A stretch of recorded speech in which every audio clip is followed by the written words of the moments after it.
khi tôi te Mesadot Skincare channel la chibai kabu ka cheu kaming chu me sa nia tun chu ma hianin enge I mai duk chan soyang o khongai na top le milawen sak don nia ole tun chu ma kan topic tur he enge mai duk chan tini de top maya I mai duk chan che sang te kan soi to china tiro I video masala ma te le ni kumla ma te po kan soi to a mai duk chan te mai duk lo in siam dan te lo om chan te kan soi to a tun chu ma chuan kan ti swal wanga kan ti diklo awanga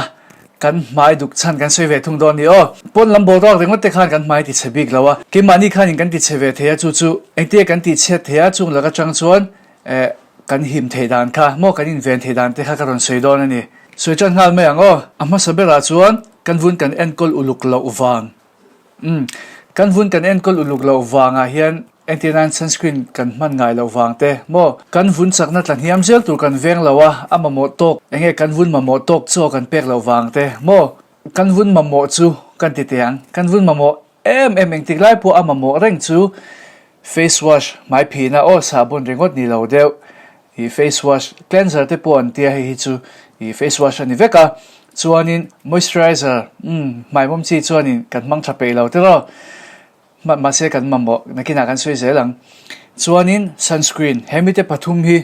engtiklai po kan vunina amamo enge indona chongkam takin a failure om phote an ni ho kan vun failure om phote an ni kan ti teang I sunscreen chu a om pho mo chuan moisturizer chu a fe a chakna mo a man ro khatiang khan han soi dei thungila serum te po kan mang tel china te ro a chalu tuka I ma se kan vunina amamo nge chu moisturizer te hi ni I moisturizer kan man chat lo hian kan mai te duk dei the nia o sunscreen chu lo da chatai la nge ni ta I moisturizer mang chape lo ta na begin oily skin ate hian in tiro kan mang chape lo chin oily skin hi kan mai mum wangin moisturizer kan mang pe lo I ati mom belte kan ti mai hi kan chiat thiam tok lo wang te ponin ka shia kan vun oil control enge I ati balance tu khan nia mang lui ngat ula mo mang lui ngat ula in vun mom kha in balance tir dai thayani mo mom lu tuk tur te aro lu tuk tur te kha a balance takin a siam thaya chu moisturizer chang kai na ani ba ka moisturizer te kan vuna ti chakani mo I aveng him boka chuwang chuanin mai dukin lo chuan moisturizer lo mang charo chu I apoi mo lu tukani apani na kal leng halila apani na chuanin products kan man kan thak kwal sek wangani hei chu kan experience chewin kalinga acha chu tunlaya skincare tam to sia products sang chadeu deu le it om deu chat chawak lo po chat mel tok in tiro burnal taktakin an siama I hei chu kan experience chewin kalinga skincare tina sa ho phe chuanin I ma se hi alo chalo lu tuka thil chabel kha lo ni products man kwal chiam khamo chuwang chuanin kanin ven ngai ni I man lo top tu chu ka ti lawa I try out te po cha kom ve china tiro I keni ho hi timeang influencer ho skincare influencer ho hi amang kwal na sapol chu kan ni ma se I man kwal dan kha om ve a kina kan soi se lang kha chu I atang achul chuan mo a topic shan deuh lekin a video shan deuh lek te pon kan soyang chulin ti chuan a comment section a khan lo zia kula a chul ti ho khanin o chuanin han lu le taila I products kan man kwal seka kan thak sek hianin kan vunina toilet dei theya kan vunina a chat pui ai khan a chiat pui dei the ani kha poilu tuka products kan man te tongpong thak pop lo tur in entina kan pelokanga entina phekok thari lo le ni I abikin mi patan smart shoe te lo ti taila I chapal te po niang chapal te phekok ke bunsi kan le ange apuma bunsi mo I kan le thar reng chuanin I abuna shom chin tero abuna khau dewa I mi patan phe smart shoe phe chu asavuna khau du me kan bun enge kan bun zoi ma phe chuanin mase kan bun luingat ka ta tikhanin I alo enge alo asavuna te pokha lo zoi tel bun lo nuam tel kan kenen alo in mil chau tel alo in adjust chau ve tel ani tiro anuwa tikhanin bun tikhan alo in adjust chau tel tikhanin anuwa bun nuam takin alo omta a bun nuam kan ti ta maya chutiang che chuanin kan vun kha product se lo mangta ni I voile khata ikman mo me ka ni velin manga effective lo ni sia ka ngei lo ti rengota khatiang rengot tur khani lawa I phekho bunang che khani skincare kha zoi mong khan ivun en khan ne adjust sangai veni voile khata izu mong popa ivun khan lo adjust lo dong songa lo enge I lo อันนั้นทอรอนติลังชอกปบตัวละคันเบสเซลละอาจารย์สุขากทิลเทลตบนี่สวยม่วงอิน adjust เพราะว่าอันนี้ adjust เวียอีฟุนคันอินอี products มันเตโมเอนตินันไนซินไม่เตวิตามินซีเตลมังเตะอาจารย์นั่นรอนผู้ชอบตัวคันอีวิตามินซีเตไนซินไม่เตปกคันนั้นสุดทอกเวียนี่นั้นสุดทอกก็ข้าใครพูดเนี่ยเรา adjust เวียเสละไงอ่ะส่วนเราโดนสนเองอีอาจุติหัก6 โดนว่าเลยค่ะตรงไงเรานี่เพื่ออาจุติหักเวีย6 โดนนะส่วนส่วนข้าอีมุหินไล่อันไก่ทออีหักทุดเพย์ชวนไก่ทอเราเพื่อทอมดังวังอีหักทุดเพย์ชวนอีเมงพกชอชีนี่ตลอดขัดยังดูค่ะอาจุติหักเวียทุดโดนนะส่วนส่วนขัดยังอีเราอิน adjust เวียเล็กๆข้างไงวังข้านี่ว่าเลยค่ะตอนชับปุ๊บตัวชวนอีเบสให้เราละส่วนส่วน products มันกว่าปบพิทิลที่เบกันนี่แล้วว่า products มันกว่าละวังเฮียนินอีไม่ได้ดูได้เทียไม่บอลเสียมเทบกัตินไม่บอลบกดุกบกเอาเทบกันนี่อ๋ออะไรผมดูตุกทิลปอยปกติกันสกินเบรร์ที่เชียร์นักข่าวนี่ได้เทบกันจู่อปอยตัวไม่นี่อ๋อฟิล์มคอร์วิเอาตัวนี้ดดเลียกันเลยงาลังดดเลียปฐมนาส่วนนี้ products กันมันตัวกันสต็อกล็อกชินเหล่าวางนี่อ๋อเฮ้ย experience นี่ก็เช่นตัวมอกับเมื่อเช่นไหนไว้แต่ก็จังอิน products มังmoisturizer เตะมังsunscreen เตะมังชาติไม่ส่วนนี้มันจะโดนนักขันจากโคลนักจ้างข้าเชลล์ตานี่จากโลกนักจ้างข้าเชลล์ตานี่เบลนะส่วนนี้เงียที่ขานินจากช่วงเราเรียนตัวนังไล่เพย์ส่วนตัว products เตะการขัดเต็งหางเงียออนไลน์นักจ่าเพย์ส่วนนี้ข้าลงให้ตามันดูโซ่ตักเตะข้าลงให้ตาข้าวันเลยขณะช่วงนั้นรอนดูป๊อบบิ๊กแล้วว่ามาเซ่ขัดยังเชื่อว่าการชินบางขันจ้างเลย moisturizer ให้เต้นแล้วว่ามาจ้างเลย sunscreen ลงให้อย่างขานินbalance ข้าเราเชื่อแล้วว่าที่ไม่ยังbalance เชื่อเราที่ไม่ละจากคนนั้นจ้างก็เชื่อเราฟังอันเนี้ยจากโลกนั้นจ้างเตะเชื่อเราฟังอันเนี้ยส่วนนี้เราไม่ส่วนนี้มันนี่ลูกก็ไม่รอนดูกะมั่วก็ไม่รอนบอลรอนทัก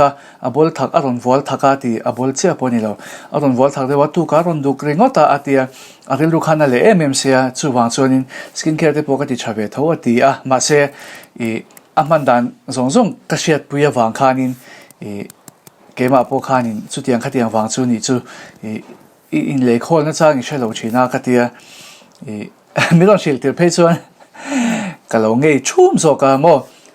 กันนี่ชิลน่าสักชิ้นเสียส่วนนี้products ในคนนั้นจ้างอิเชียตัวนี้อาจารย์จู่ products เรามังอาทิตย์เราcream moisturizer ที่เรามังตาเรา sunscreen ที่เรามังตาที่ขันบูร์อิเจ็บบุญแข็งหุ่นยิ่งหาส่วนนี้หลายตัวก็แค่มาอาจารย์เราเล็กตัวสอดเดียวเล็กไงไว้ขัดสอดเดียวไงอันอมจันที่รักขัดส่วนนี้กังเงยโดนตัวนี้ที่ข้า warning อารมณ์เป็นเชื่อว่าไงตัวปุระอินซาโลกวัดตัวนี้เราซาโลกวัดตัวนี้อาจารย์จุกันเราอุปเตลเฮียนินเงยเทกันนี่ตัวเราอาจารย์จุกันอุปเตลเฮียนินกันคอลลาเจนเตเราตัดเหี่ยมเตลกันวุ้นสารนักข่าวเราตัดเหี่ยมเตลจู่ปนละมันจังอัดโซกันเป็กข้างไงเวตัวนี้มอปนละมันจังอัดโซข้ามหมู่ข้างไงเวตัวข้ากันเป็กเราชวนเรากันที่เวอุกกันเงยกันชวนกันวุ้นข้านินโซข้าเราดงเวติงตั้งตัวจากนักข่าวเราหมู่เวติงตั้งตัวปนละมันจังอินมอจู่มาจากนักหันินเงยกับวุ้นคอลลาเจนอัตลักษณ์เตลกันติดต่ำเลยเตียงติดสีขานี่เรา workout งดสีที่ขานี่เราช่วงส่วนนี้กันวนขันมาเลี้ยมาขานินนาขัดทอดชุนชมาเราตัวมาโมอินติจากเราตัวมาเทตอกิน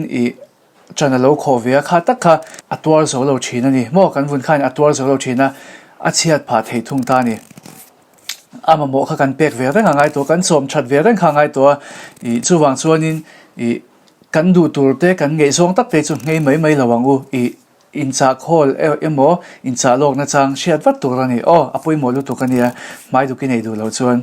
เงยเราตัวก็ที่เฮียนินเองปอนี่เทเซรั่มเตซันสกรีนเตมอยส์เจอไรเซอร์เตเฟสวอชทั้งอินหมดตัวนั้นเตปอนี่ยังอินซาโลกนะจังเชียดตัวกันเงยทรงบิกิน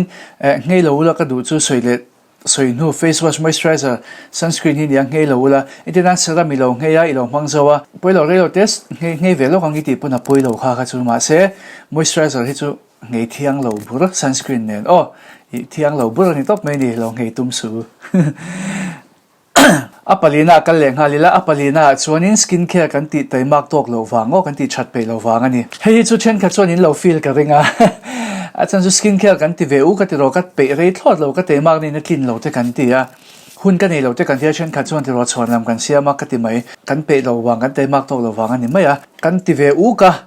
tlema thana kan han mudewa tin chen khata a thana ron lang chuak dewa kan pe rei le lo kan top sana anua kan mai te ron bol dewa ron thu le dew te han kan han ti le waka kha kan vunin I a chado ne mogan ti ai khanin kan vunin tu na sa te gin tuar le the soi tuang khan a malo ka soi tuang khan kan vunin na ama moreng a ngei thut khan kan vun khan na sa takin I atwar le to ka ti khamo chuan chuan khatiang che khanin I skin care ti u kai ti le lawa I top sana chang in ti le chin khanin